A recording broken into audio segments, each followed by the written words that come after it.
سلامونه او وخت مو بخیر پام وراړم د کندوز لړۍ د دې ساعت مهمو وروستۍ خبرونو ته نن شنبه د کاب نهمه نیټه ده چې د 2026 کال د فبرورۍ له 28 نیټې سره سمون لري روانه خبري غړي د عبدالجلیل احساس وړاندې کوم خو په پیل کې هم د څو مهمو خبرونو سرټکی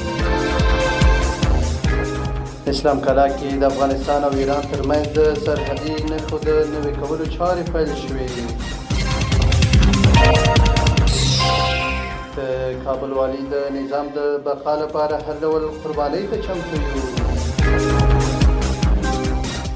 عراق د کابل او اسلام آباد ترمنځ د تاوتریخوالي پر زیاتېدو اندېښنه وښوده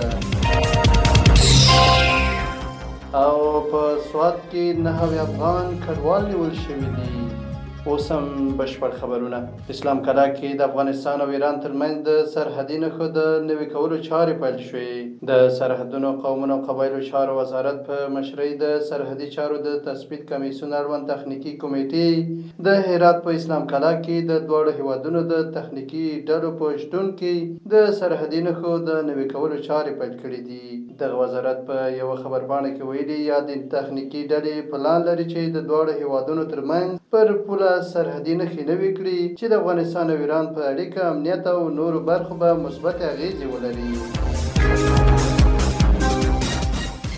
کابل والي د نظام د بقا لپاره هر ډول قرباني ته چمتو یو د کابل والي ملا امین الله عبید د پاکستان د پوځي رژیم پر وړاندې د افغانستان د غچ اخیستونکو بریدونو په تړاو ویلي چې د اسلامي نظام د ټینګښت او بقا لپاره هر ډول قرباني ته چمتو دي د نوموړي په وینا د نظام دفاع او ساتنه د ټولو مسؤلیت دی او په دې برخه کې خپلې هڅې جاري وساتي